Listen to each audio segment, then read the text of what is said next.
Hello everyone, welcome back to our channel. आज हम शुरू करने वाले हैं जुवेनाइल जस्टिस एक्ट का चैप्टर नंबर 8 का पार्ट 2। अब इससे पहले हमने पार्ट 1 के अंदर सेक्शन नंबर 61 तक डिस्कस कर लिया था। आज इसी डिस्कशन को आगे बढ़ाते हुए हम फर्दर डिस्कस करने वाले हैं चैप्टर नंबर 8 का पार्ट 2, जिसके अंदर हम डिस्कस करेंगे हमारे सेक्शन 62 से लेकर 73 तक। और आज कोशिश करेंगे कि ये चैप्टर नंबर 8 हमारा पूरा खत्म हो जाए। और अगर आज नहीं हो पाता, एक आधा सेक्शन रह जाते हैं टाइम की वजह से, तो हम उसको कल पूरा खत्म कर देंगे। लेकिन हमारी कोशिश आज यही रहेगी कि हम आज ये चैप्टर नंबर 8 खत्म कर दें। तो शुरू करते हैं हमारा चैप्टर नंबर 8, जो कि बात कहता है किसकी। Chapter number 8 section number 62। Chapter number 8 section number 62। अब इससे पहले वाले में हमने 61 तक कवर अप कर लिया था। अगर आपने वो वीडियोस नहीं देखी हैं तो हमारी प्लेलिस्ट में जाके आप देख सकते हैं, वहाँ पे आपको इजीली अवेलेबल है। तो शुरू करते हैं चैप्टर नंबर 8 सेक्शन नंबर 62। 62 कहता है additional procedural requirement and documentation. अभी तक हम क्या पढ़ते आ रहे थे? प्रोसीजर पढ़ते हुए आ रहे थे। अब इस उन जो प्रोसीजर हमने पहले पढ़े हैं, उनके अलावा क्या और कोई और प्रोसीजर हो सकते हैं क्या? क्या उनके अलावा और कोई बातें हो सकती है क्या? क्या उनके अलावा और कोई डॉक्यूमेंटेशन हमें देनी पड़ेगी क्या? उन सभी के बारे में हम बात करेंगे किसमें? सेक्शन नंबर 62 के अंदर। तो देख लेते हैं सेक्शन नंबर 62 हमारा बोलता क्या है basically. Subsection 1, the documentation and other procedural requirements not expressly provided in this act with regard to the adoption of orphan, adoption of abandoned, adoption of surrendered child by Indian prospective adoptive parents living in India by NRI non-resident of India, या फिर overseas citizen of India या person of Indian origin, या फिर कोई foreigner हो। मतलब ये बोल दिया गया। अभी हम चैप्टर 8 किसके बारे में पढ़ रहे हैं? चैप्टर 8 हम पढ़ रहे हैं एडॉप्शन के बारे में। अब अगर हम एडॉप्शन की बात करेंगे, तो एडॉप्शन के अंदर हमने ये देखा था कि क्या क्या प्रोसीजर होती है, क्या क्या उसकी प्रक्रिया होती है, और किसके तहत एक एडॉप्शन की जाएगी, चाहे वो इंटर कंट्री हो, चाहे वो फॉरनर वाली हमारी एडॉप्शन हो। वो हमने कल वाले सेशन में हमारा सब कुछ डिस्कस कर लिया था। अब इसके अंदर इसने ये कह दिया कि इसके अलावा अगर कोई और, मान लो कोई और हमारी फॉर्मेलिटी होती है, कोई और डॉक्यूमेंटेशन है जो कि हम पहले पढ़ के नहीं आए हैं, जो कि हमने पहले नहीं पढ़ा है, अगर कोई और डॉक्यूमेंटेशन है जो इंपॉर्टेंट है, तो वो इस सेक्शन के अंदर कवर अप की जाएगी।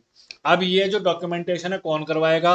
कोई भी एनआरआई करवा सकता है, कोई भी पर्सन ऑफ इंडियन ओरिजिन करवा सकता है, कोई भी फॉरेनर करवा सकता है, कोई भी ऐसा व्यक्ति जो किसी अनाथ को अडॉप्ट करने के लिए इच्छुक हो, जो किसी अबेंडेंड त्यागे हुए बच्चे को अडॉप्ट करने के लिए इच्छुक हो, या कोई भी ऐसा व्यक्ति जो किसी सरेंडर किए हुए बच्चे को अडॉप्ट करने के लिए इच्छुक हो, वो इन सब के लिए अप्लाई कर सकता है। और कैसे करेगा? जो कि राज्य सरकार ने अपनी प्रोसीजर में दे रखा होगा उसके अकॉर्डिंग करेगा, या जो भी अथॉरिटी ने रूल्स एंड रेगुलेशन बना रखे होंगे उसके अकॉर्डिंग करेगा। इसमें कोई हार्ड एंड फास्ट रूल नहीं है। Shall be as per the adoption regulation frame by the authority. जो भी उस एडॉप्शन से संबंधित जो भी कंसर्न अथॉरिटी होगी, उसने जो दिशा निर्देश तय कर रखे होंगे, उसके आधार पर उसको अप्लाई करना पड़ेगा। इसमें हमें कोई दिक्कत वाली बात नहीं है। अब हम लेते हैं सेक्शन सब सेक्शन 2। अब हम पढ़ के आए थे कि स्पेशलाइज्ड एडॉप्शन एजेंसी कौन होती है? ये वो एजेंसी होती है जो एडॉप्शन अप्रूव करवाती है। मतलब जो बच्चे, जो पेरेंट्स अपने बच्चों को एडॉप्शन के लिए दे रहे हैं, और जो पेरेंट्स उन बच्चों को एडॉप्ट कर रहे हैं, उनके बीच में इंटरलिंक का काम करते हैं कौन? Specialised adoption agency. ये हमने कल बात पढ़ ली थी, आज हम इसके बारे में थोड़ा और पढ़ेंगे। तो इसमें बोला गया है the specialised adoption agency shall, mandatory है, ensure that the adoption case of prospective adoptive parents is disposed within 4 months from the date of receipt of the application। मतलब क्या कह दिया गया? जिस दिन स्पेशलाइज्ड एडॉप्शन एजेंसी को एप्लीकेशन मिल गई, किसके द्वारा? प्रोस्पेक्टिव एडॉप्शन पेरेंट्स के द्वारा, तो उस दिन से लेकर 4 महीने के अंदर अंदर इस मामले को डिस्पोज ऑफ कर देना है। मतलब अगर उनको एडॉप्शन देनी है तो, नहीं देनी है तो, वो मामले सारे 4 महीने के अंदर अंदर, कहां से? फ्रॉम द डेट ऑफ, कौन सी डेट से? जिस दिन प्रोस्पेक्टिव एडॉप्टिव पेरेंट्स ने उनको एप्लीकेशन दी हो। किसको दी हो? स्पेशलाइज्ड एडॉप्शन एजेंसी को दी हो। यहां तक की बात क्लियर है। अब हम देखते हैं and the authorise foreign adoption agency, authority and state agency अब कुछ भी हो सकता है। अगर हम इंटर की बात करेंगे, अगर हम इंडिया की बात करेंगे, तो उसमें तो खाली वही बात होगी ना कि जो भी स्पेशल एजेंसी को हम एप्लीकेशन देंगे उसको। अब अगर मान लो कोई फॉरेनर करना चाहता है अडॉप्शन, तो क्या होगा, तो कोई भी फॉरेन अथॉरिटी होगी या जो भी उससे कंसर्न कोई अथॉरिटी होगी, उसको जब एप्लीकेशन दी जाएगी तो उसके 4 महीने के अंदर अंदर करनी पड़ेगी। और shall track the progress of the adoption case, और समय समय पर उस एडॉप्शन का प्रोग्रेस भी देखना पड़ेगा कि जो बच्चा हमने किसी पेरेंट्स को दिया है तो उसकी विकास हो रहा है या नहीं हो रहा है, उसकी सारी जिम्मेदारी पूरी की जा रही है या नहीं की जा रही, उस बच्चे की जो बेसिक नीड है वो पूरी की जा रही है या नहीं की जा रही, ये सब बातों का भी ध्यान रखना पड़ेगा। And intervene whenever necessary so as to ensure that the timeline is adhere to. मतलब ये है कि उस बच्चे की ओवरऑल डेवलपमेंट को इंश्योर करने के लिए समय समय पर इंटरवीन भी किया जा सकता है। ये हमने पढ़ा सेक्शन नंबर 62। अब हम देखते हैं इस डिस्कशन को और आगे बढ़ाते हुए हम पढ़ेंगे सेक्शन नंबर 63, जो कि बात करता है इफेक्ट ऑफ एडॉप्शन। अब इसमें बोल दिया एडॉप्शन का इफेक्ट क्या होगा। अब जैसा कि हम बेसिकली जानते हैं कि एडॉप्शन का इफेक्ट होता क्या है, जो भी बायोलॉजिकल पेरेंट्स है उनके यहाँ से बच्चा जाएगा और जो अडॉप्टिव पेरेंट्स है उनके हाथ में बच्चा आएगा। लेकिन उसके बीच में जो लिंकअप होगा, जो उसका प्रोसीजर होगा, वो क्या होगा वो हम देख लेते हैं सेक्शन नंबर 63 के अंदर।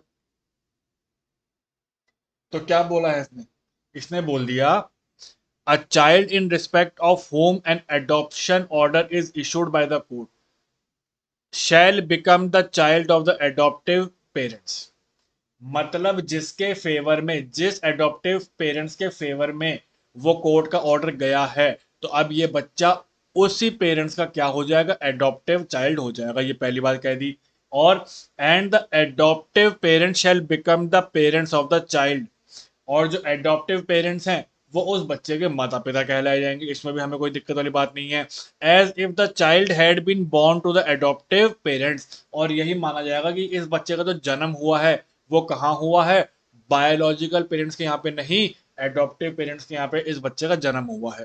यहाँ तक बात समझ में आती है। For all purpose including intestacy with effect from the date of which adoption order take effect. जिस दिन एडॉप्शन ऑर्डर आ गया उस दिन से क्या होगा, ये सभी धारणाएं मान ली जाएगी कि इसी दिन से इस बच्चे का यहाँ पे जन्म हुआ और उसी बच्चे से, उसी दिन से इस बच्चे के सारे अधिकार उसको मिल जाएंगे। किस दिन से, जिस दिन से वो ऑर्डर आया है उस दिन से।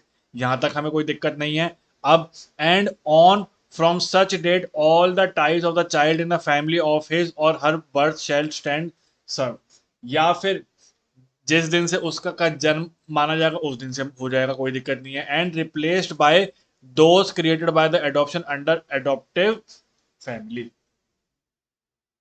ये भी बात हमें कोई दिक्कत अभी तक नहीं है। अब हम देखते हैं प्रोवाइडेड। ये प्रोवाइडेड बड़े खतरनाक होते हैं। क्या बोला provided, provided that any property which has vested in the adoptive child immediately before the date on which the adoption order take effect shall continue to vest in the adoptive child subject to obligation। अगर कोई ऐसी property rights है जो उस बच्चे को adoption से पहले मिली थी, तो वो उस बच्चे के साथ ही जाएंगी। मतलब अगर किसी बायोलॉजिकल पेरेंट्स ने उस बच्चे के नाम पे कोई प्रॉपर्टी लिख दी और उसके बाद उसको एडॉप्शन किसी को दे दिया, तो वो जो लिखी हुई प्रॉपर्टी है ना वो भी उसके साथ जाएगी। कब तक, जब तक कोई उसके ऊपर ऑब्लिगेशन खड़ी ना कर दे तब तक। यहाँ तक बात समझ में आती है। If any attach to the ownership of such property including obligation if any to maintain the relative in the biological family. मतलब जो भी संपत्ति एडॉप्शन से पहले उस बच्चे को दे दी गई, तो वो संपत्ति भी उस बच्चे के साथ ही जाएगी, उसको कोई नहीं रोक सकता। अब हालांकि उसके लिए कोई केयर टेकर अपॉइंट कर दे वो बात अलग है। अब हम देखते हैं सेक्शन नंबर 64 क्या कहता है, रिपोर्टिंग ऑफ एडॉप्शन। अब भैया जब एडॉप्शन कर दी है तो उसकी रिपोर्ट भी देनी पड़ेगी।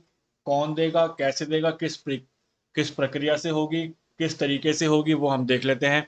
Not with standing anything contained in any other law for timing in force information regarding all adoption order issued by the concerned court shall forwarded to the authority on monthly basis।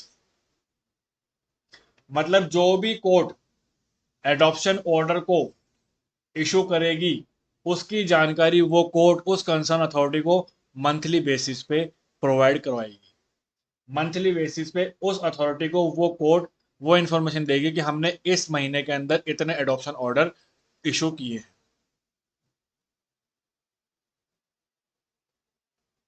और किस तरीके से, जो भी इनका prescribe manner होगा, जो भी अथॉरिटी ने बना रखा होगा। The manner as provided in adoption regulation frame by the authority so as to enable authority to maintain the data of the adoption. जो भी उनके पास डेटा होगा, जो भी उन्होंने इशू कर रखे होंगे, उसके बिहाफ पर वो क्या करेंगे, मंथली बेसिस पर क्या करेंगे, रिपोर्ट करेंगे। किसको? वो करेंगे रिपोर्ट, किसको करेंगे, कोर्ट किसको रिपोर्ट करेगी, जो भी कंसर्न अथॉरिटी है उसको करेगी। यहां तक बात समझ में आती है। अब हम देखते हैं सेक्शन नंबर 65। अभी हम इतनी देर से पढ़ते आ रहे थे स्पेशलाइज्ड एडॉप्शन एजेंसी। अब वो बेसिकली होती क्या है, क्या फंक्शनिंग है, कौन बनाएगा, वो हम देखेंगे सेक्शन 65 के अंदर। तो देख लेते हैं section 65, specialised adoption agencies. Sub section 1, the state government shall, state government बनाएगी, और क्या है, मैंडेटरी प्रोविजन है, रिकॉग्नाइज वन और मोर इंस्टीट्यूशन और organisation in each district as specialised adoption agency. हर एक डिस्ट्रिक्ट में एक से ज्यादा भी हो सकते हैं और एक भी हो सकता है। क्या बनाएंगी, स्पेशलाइज्ड स्पेशलाइज्ड एडॉप्शन एजेंसी बनाएंगी, ठीक है। किस तरीके से बनाएंगी, जैसा कि प्रिस्क्राइब हो रखा है, एज सच मैनर एज में be provided in the adoption regulation frame by the authority. ऊपर से पढ़ते रहे, लेकिन इसका मेन मकसद क्या होगा, rehabilitation of orphan, rehabilitation of abundant, rehabilitation of surrendered children through adoption and non institutional care. इसका मेन पर्पज ये होगा कि जो भी बच्चा जिसको उसके पेरेंट्स नहीं मिले, एडॉप्शन पेरेंट्स भी नहीं मिले, उन बच्चों की देख रेख, यहाँ पे बोल दिया गया नॉन इंस्टीट्यूशनल, और ये वो होता है जहां पर उस बच्चे को एडॉप्टिव पेरेंट्स भी नहीं मिले, तो उसकी देखभाल कौन करेगा, उसकी देखभाल करेगा ये स्पेशलाइज्ड एडॉप्शन एजेंसी करेगा। यहां तक बात समझ में आती है। अब हम देखते हैं सब सेक्शन 2। अब जो राज्य सरकार है, वो समय समय पर क्या करेंगी, उस स्पेशलाइज्ड एजेंसी का नाम, उसका एड्रेस, उसका कॉन्टैक्ट डिटेल क्या करेगी, along with the copies of certificate, letter of recognition, renewal to authority as soon as recognition or renewal is granted to such agency। क्या मतलब हुआ, राज्य सरकार उस एजेंसी का नाम, उस एजेंसी का एड्रेस, उस एजेंसी का कॉन्टैक्ट डिटेल, किसकी, स्पेशलाइज्ड एडॉप्शन एजेंसी, और साथ साथ उस एजेंसी की जो सर्टिफिकेट मिला हुआ है किसी एक्ट के तहत, वो उसकी कॉपी, उस एजेंसी का लेटर ऑफ रिकॉग्निशन, उस एजेंसी का रिन्यूअल अथॉरिटी क्या दे देगी, उसको प्रोवाइड करवाएगी समय समय पर, जो भी वो उस समय पर रिक्वायरमेंट होगी उसके हिसाब से, कोई दिक्कत नहीं है। अब subsection 3, the state government shall get every specialised adoption agency inspected at least once in year. मतलब जो भी स्पेशलाइज्ड एडॉप्शन एजेंसी है, उनकी इंस्पेक्शन होगी साल में कम से कम एक बार, और अगर कुछ खामियां पाई जाती है, अगर कुछ उसमें खामियां पाई जाती है, तो उसको दूर करने के भरसक प्रयास किए जाएंगे, और उसको और इम्प्रूव करने के लिए मेजर भी लिए जाएंगे, तौर तरीके भी उठाए जाएंगे। And take necessary remedial measures if required. अगर राज्य सरकार को इंस्पेक्शन के बाद लगता है कि भैया इसमें कुछ कमियां हैं, इसकी सर्विस में कुछ कमियां हैं, तो उसको इम्प्रूव करने के लिए समय समय पर स्टेप्स उठाए जा सकते हैं, कोई बड़ी बात नहीं है। यहाँ तक बात समझ में आती है। अब हम देखते हैं sub section 4, in case any specialized adoption agency in default in taking necessary steps on its path as provided in this act or in the adoption regulation framed by the authority for getting an orphan, abandoned or surrendered child legally free for adoption from the committee, or in completing the home study report of the prospective adoptive parents, or in obtaining adoption order from the court within a stipulated time,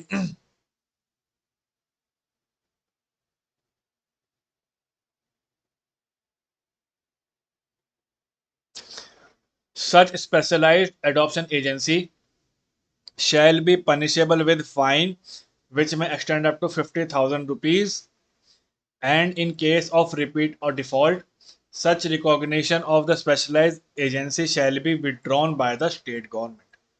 क्या बोल गया इतनी बड़ी बात में? ये बात बड़ी है लेकिन सेंस बहुत छोटा सा। क्या है? कोई भी स्पेशलाइज्ड एडॉप्शन एजेंसी है, अब मान लो वो जो राज्य सरकार के तय मानक है उनके मानकों के आधार पर वो काम नहीं कर पाती। अब मानक क्या? आप सपोज कर लो कि स्पेशलाइज्ड एडॉप्शन एजेंसी को ये जिम्मा दिया गया था कि जो भी बच्चे जिनको कोई एडॉप्ट नहीं करता उसको आप पूरी सर्विस प्रोवाइड करेंगे, लेकिन वो नहीं कर पाते। या फिर किसी अनाथ को, किसी त्यागे हुए बच्चे को, किसी सरेंडर किए हुए बच्चे को जो कि लीगली फ्री फॉर एडॉप्शन है, उसको कमेटी या उसकी जो स्टडी रिपोर्ट है, होम स्टडी रिपोर्ट है, वो तय समय पर नहीं बना पाते। कौन नहीं बना पाते? स्पेशलाइज्ड एडॉप्शन एजेंसी नहीं बना पाती। या स्पेशलाइज्ड एडॉप्शन एजेंसी तय समय पर कोर्ट से ऑर्डर नहीं ला पाती या कोर्ट में ऑर्डर के लिए अप्लाई नहीं कर पाती। तो वो जो एजेंसी है, अब ये जो सारा प्रोसीजर है ये अथॉरिटी के हिसाब से बना हुआ है। अब अगर इनमें से कुछ भी वो फॉलो नहीं करती या कोई भी फॉलो नहीं करते जो उसको को करने चाहिए थे, तो उस केस में ऐसी स्पेशलाइज्ड एडॉप्शन एजेंसी के ऊपर फाइन लग सकता है। कितने रुपए का? 50,000 रुपए तक का। कितने रुपए तक का? 50,000 रुपए तक का। और ये तो हो गया जब एक बार पकड़े गए। अब अगर बार बार पकड़े गए या अगली बार पकड़े गए, रिपीट हो गया, तो उसका लाइसेंस भी कैंसिल होगा। और ये शैल है, मतलब लाइसेंस कैंसिल होगा ही होगा। ये बात समझ में आती है? अब हम देखते हैं सेक्शन नंबर 66 क्या कहता है।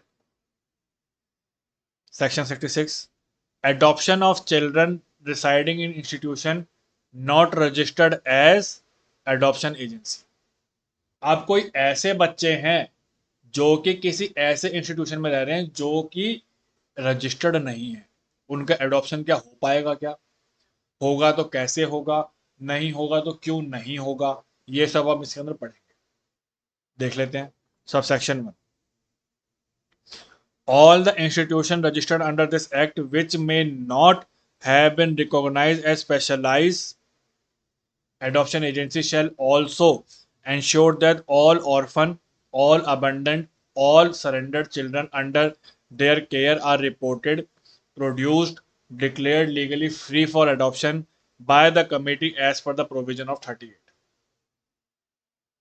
मतलब कोई भी ऐसे इंस्टीट्यूशन है जो रजिस्टर्ड तो है लेकिन स्पेशलाइज्ड एडॉप्शन एजेंसी के तौर पर रिकॉग्नाइज्ड नहीं है, तो यहाँ पर उनकी भी ये ड्यूटी बना दी गई कि उनके पास भी जो ऑर्फन बच्चे हैं, जो अबेंडेंड बच्चे हैं, जो सरेंडर्ड बच्चे हैं, जो कि लीगली फ्री फॉर एडॉप्शन है, उनकी रिपोर्ट बनाई जाए, उनकी केयर की जाए, उनको प्रोड्यूस किया जाए। किसके आगे? कमेटी के आगे। और कौन से सेक्शन के तहत ये बात बोली गई थी? हम ऊपर पढ़ के आए थे 38 के बारे में। अब 38 मैंने ऊपर आपको करवा दिया है, आप प्रीवियस वीडियोस में जाके उसको देख सकते हैं। आगे देखते हैं सब सेक्शन 2 क्या बोला। All institution referred in subsection 1 shall develop formal linkage with nearby specialized agency and shall furnish detail of the children declared legally free for adoption to the specialized adoption agency along with all relevant record in the manner as prescribed। मतलब जो भी institution है जो कि registered हैं लेकिन उनको specialise का अभी दर्जा नहीं मिला है, तो वो क्या करेंगी? जो भी उनके आसपास की स्पेशलाइज एजेंसी होंगी उनसे संपर्क करके, और जो भी उनके पास बच्चे हैं उनका रिकॉर्ड बनाएगी उनकी हेल्प से। और उनका रिकॉर्ड किस तरीके से बनेगा? जो भी प्रिस्क्राइब मैनर दे रखा है उसके अकॉर्डिंग बनेगा। यहाँ तक कि हमें कोई दिक्कत नहीं है। सब सेक्शन 3 क्या कहता है? If any such institution contravenes the provision of subsection 1, subsection 2 it shall be liable to fine of 50,000 rupees for each instance to be imposed by the registering authority, and it may also attract derecognition of the event of persistence of floating of such provision. मतलब अगर कोई subsection 1 और subsection 2 का उल्लंघन करता हुआ पाया गया कोई भी इंस्टीट्यूशन, तो उसको भी कितना रुपए का फाइन मिल भरना पड़ सकता है? 50,000 रुपए तक का फाइन भरना पड़ सकता है। और अगर वो खाली एक बार नहीं, जितनी बार भी पकड़ा जाएगा उतनी बार 50,000 रुपए तक का फाइन भरना पड़ सकता है। और साथ में अगर वो बार बार कर गया तो उसकी रिकॉग्नाइजेशन को भी हम क्या कर सकते हैं? डे रिकॉग्नाइजेशन कर सकते हैं, मतलब उसको भी हम खारिज कर सकते हैं। सिंपल बात है। अब हम देखते हैं सेक्शन नंबर 67। अभी तक हम बात कर रहे थे एडॉप्शन स्पेशलाइज्ड एडॉप्शन एजेंसी की, अब हम बात करेंगे स्टेट एडॉप्शन रिसोर्स एजेंसी। किसकी बात करेंगे? State adoption resource agency. क्या होता है, क्या इसके फंक्शनिंग होंगे, देख लेते हैं। सॉरी।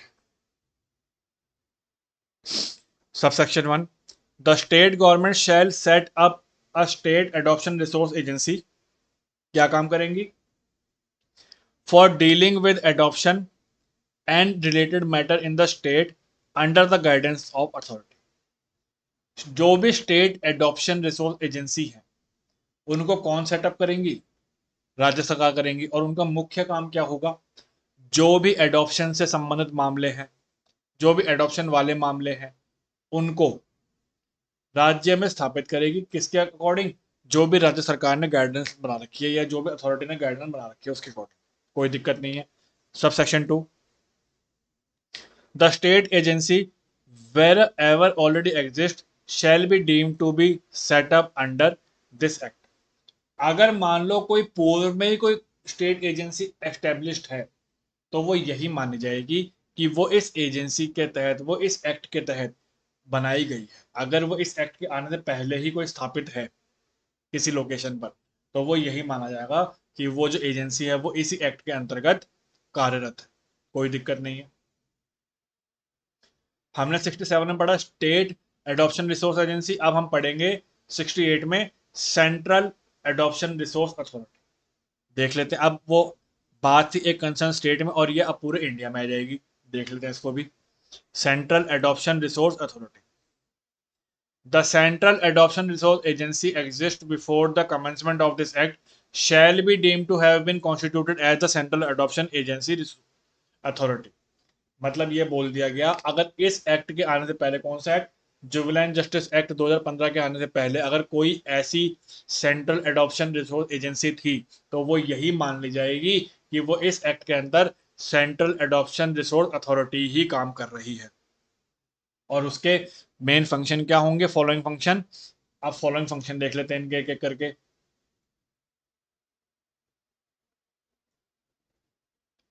पहला function, to promote in country adoption and to facilitate inter state adoption in coordination with the state. मतलब जो भी सेंट्रल एडॉप्शन रिसोर्स अथॉरिटी होगी उसका मेन काम क्या है? इंटर कंट्री और इंटर स्टेट एडॉप्शन की प्रोसेस को कंप्लीट करना है, उनको एनहांस करना है। किसको? इंटर कंट्री एडॉप्शन हो उसको भी और इंटर स्टेट एडॉप्शन हो उसको भी। अब इंटर कंट्री के लिए तो जो फॉरेन कंट्री उससे वाइंड अप करना पड़ेगा, और जो इंटर स्टेट है तो वो सेंटर स्टेट गवर्नमेंट से, स्टेट अथॉरिटी से मिलकर के काम करेंगी। इसमें कोई दिक्कत नहीं है। To regulate inter country adoption, ऊपर पढ़ के आए थे।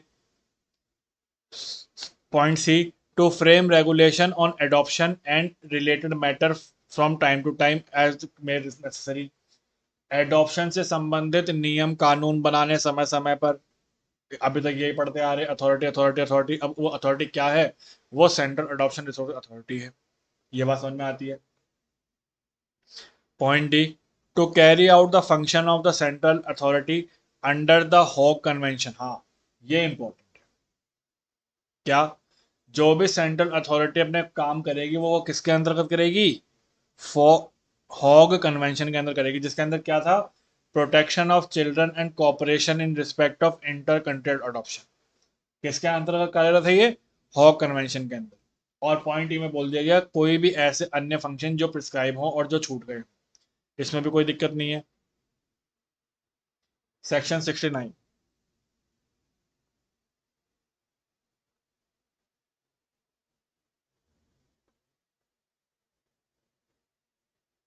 अगर हम बात करें सेक्शन 69 की, क्या कहता है? Steering committee of authority. अभी हम जो अथॉरिटी पढ़ के आए हैं, स्टेट और सेंटर, उनकी स्टीयरिंग कमेटी के बारे में बात करा, दोनों की।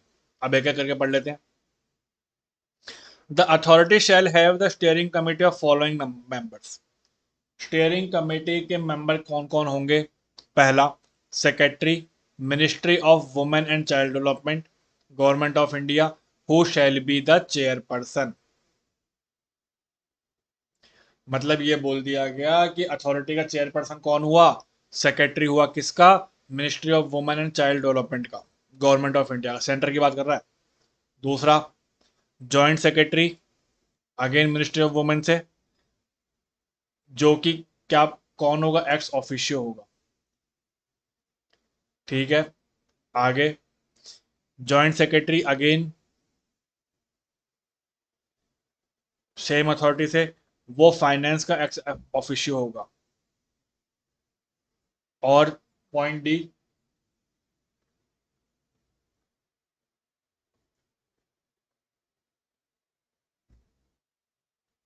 Point D, one state adoption resource agency and two specialised adoption agency. Centre के साथ साथ एक राज्य सरकार का होगा और दो स्पेशलाइज्ड एडॉप्शन एजेंसी भी होंगे। One adoptive parents and one adoptee. अब जब तक यही नहीं होंगे तब तक हम किसको पे, किससे लेंगे और किसको देंगे? वन एडवोकेट और a professor having at least 10 year of experience in family law. ठीक है।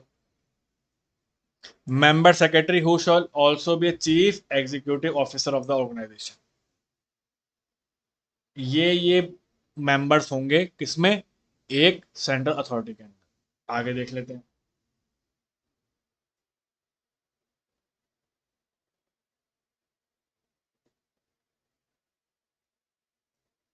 Subsection 2, criteria for selection or nomination of the members mentioned at clause D to F of subsection 1, their tenure as well as term condition of the appointment shall be such as may prescribe। वो अभी हम देख लेते हैं। Subsection 3, the steering committee shall have the following function. अब steering committee के function क्या क्या होंगे वो भी देख, एक एक करके देखते हैं अभी।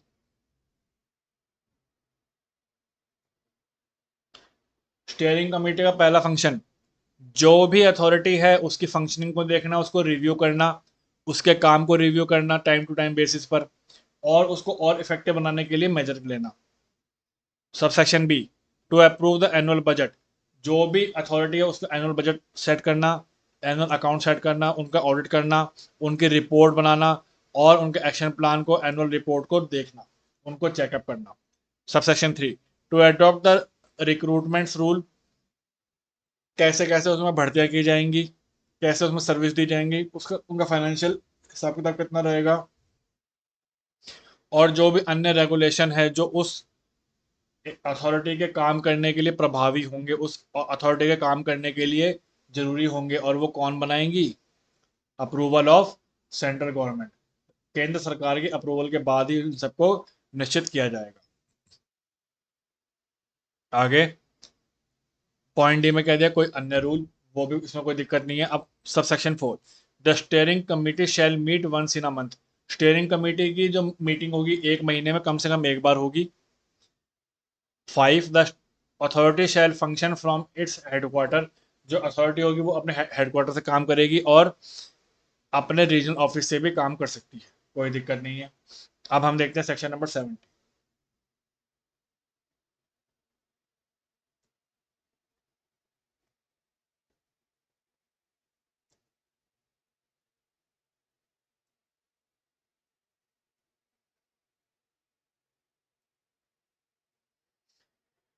अगर हम बात करें सेक्शन नंबर 70 की, तो इसमें कह दिया गया power of authority.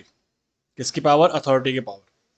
For the efficient performance of its function authority shall have following powers. बेहतर काम करने के लिए कुछ पावर है अथॉरिटी के पास, क्या क्या है देख लेते हैं। Issue instruction to any specialise adoption agency or children home, child care institution of any orphan, abandoned, surrendered child, any state agency, any authorized foreign adoption agency, and such direction shall be complied with such agency. मतलब जो भी central authority है वो किस किस के लिए direction बना सकती है, किस किस के लिए इंस्ट्रक्शन कर सकती है, किसी भी स्पेशल एडॉप्शन एजेंसी के लिए, किसी भी चिल्ड्रन होम के लिए, किसी भी चाइल्ड केयर इंस्टीट्यूशन के लिए जो कि किसके लिए काम कर रहा हो, ऑर्फन, अबंडेंट और सरेंडर चाइल्ड के लिए, या किसी भी राज्य एजेंसी के लिए, किसी भी ऑथराइज फॉरेन एडॉप्शन एजेंसी के लिए, और वो सभी इंस्ट्रक्शन इन सभी लोगों को माननी पड़ेगी। दूसरा,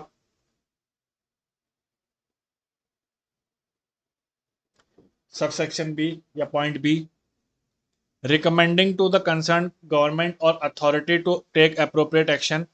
और कोई भी ऐसी सरकार है, कोई भी ऐसी अथॉरिटी है जिसको, जो कि सेंट्रल अथॉरिटी को लगता है कि ये ढंग से काम नहीं कर रही है, तो उसको वो आदेशित करेगी कि आप ढंग से काम करो, अपना जो भी आपका काम दिया गया उसको आप सही तरीके से करो। किसी ऑफिसर को बोल सकती है, किसी फंक्शनिंग को बोल सकती है कि आप अपना जो भी एडमिनिस्ट्रेटिव कंट्रोल है उसको ढंग से आप काम करो, और अगर आपने ढंग से काम नहीं किया तो उसके अगेंस्ट में हम कार्रवाई भी कर सकते हैं, कोई दिक्कत नहीं है। Forwarding any case of persistence of non-compliance of its instruction by any official functionary institution to magistrate। अगर कोई ऑफिशियल काम नहीं कर रहा है, कोई इसके अंदर इंस्टीट्यूशन ढंग से काम नहीं कर रहा, तो उसकी जो रिपोर्ट है, उसका जो केस है, मजिस्ट्रेट को भेज दिया जाएगा। फिर उसके बाद मजिस्ट्रेट अपने तरीके से लीगल एक्शन के ऊपर लेगा। जिसके भी एरिया में वो इंस्टीट्यूशन है, जिसके भी एरिया में वो ऑफिशियल काम हो रहा है, उस एरिया के मजिस्ट्रेट को वो फॉरवर्ड कर दिया जाएगा। और उसकी कार्रवाई कैसे चलेगी? 346 सीआरपीसी के तहत उसकी कार्रवाई चलेगी, कोई दिक्कत नहीं है। और एनी अदर कोई है जो स्टेट गवर्नमेंट, जो केंद्र सरकार ने बना रखा है, तो वो फॉलोअप किया जाएगा। अब मान लो कि कोई डिफरेंस ओपिनियन आ गया। क्या आ गया? In case of any difference of opinion in adoption case, including the eligibility of the prospective adoptive parents of a child be adopted, the decision of authority shall prevail। अगर मान लो कहीं पर कोई समानता नहीं है विचारों में, तो उस केस में जो भी अथॉरिटी का फैसला होगा वो फाइनल माना जाएगा, उसके अगेंस्ट में कोई काम नहीं किया जाएगा। यहाँ तक बात समझ में आती है? Section 71, annual report of authority. अब एनुअल रिपोर्ट अथॉरिटी वो जरूरी है सबमिट करना। किसको? सेंट्रल गवर्नमेंट को सबमिट करेगी। कौन? जितनी भी राज्य सरकार है वो। और उसके बाद the central government shall cause the annual report authority to be laid before. और जो भी रिपोर्ट सेंट्रल गवर्नमेंट के हाथ में आएगी, वो रिपोर्ट केंद्र सरकार कहाँ पर पेश करेंगी? पार्लियामेंट में पेश कर देंगी। ये भी हमें कोई दिक्कत नहीं है, सिंपल सा प्रोविजन है। अब इन सब अथॉरिटी के लिए सेंट्रल गवर्नमेंट क्या क्या ग्रांट करेगी, कि कैसे कैसे ग्रांट देगी? The central government shell after due appropriate made by the parliament. जो भी कानून कहाँ बनेंगे? पार्लियामेंट में बनेंगे। उसके आधार पर सेंट्रल गवर्नमेंट क्या करेगी?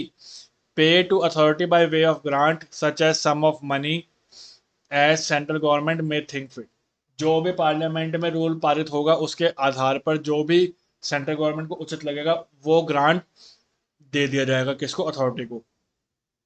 और अथॉरिटी क्या करेगी? उस ग्रांट को यूटिलाइज करेगी अपने फंक्शनिंग के लिए, कोई दिक्कत नहीं है। The authority may spend such sum of money as think fit for the performing of function as prescribe under. इसमें भी कोई दिक्कत नहीं है, बेसिक सी बातें हैं।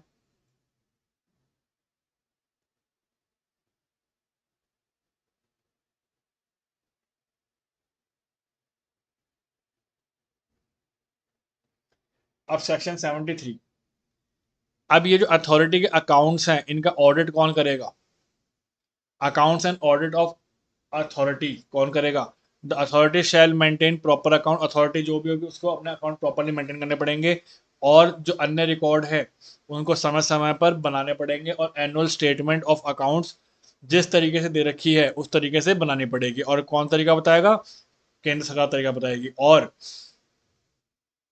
ये जो हमारा CAG है ये इसका ऑडिट करेगा। यहाँ तक बात समझ में आती है। इसके बाद के प्रोविजन सिंपल से हैं, वो आप अपने आप पढ़ेंगे। आज हमने सेक्शन नंबर 62 से लेकर 73 तक डिस्कस कर लिया है, और आप और हमने आज बेसिकली चैप्टर नंबर 8 इसका कवर अप कर लिया है। अगर आपको फिर भी कोई डाउट है, मैंने बिल्कुल सिंपल लैंग्वेज में बताने की कोशिश की है, और जो जो रेलिवेंट है सिर्फ उतने पॉइंट बताए हैं, मैंने पूरा पूरा नहीं बताया आपको। तो आप प्लीज़ कमेंट बॉक्स में ये मत लिखना कि आपने पूरा नहीं बताया। जो रेलिवेंट है, जो पॉइंट पूछे जाएंगे, सिर्फ वो बताया है। और हमने आज चैप्टर नंबर 8 जुबरान जस्टिस एक्ट ख़त्म कर लिया है।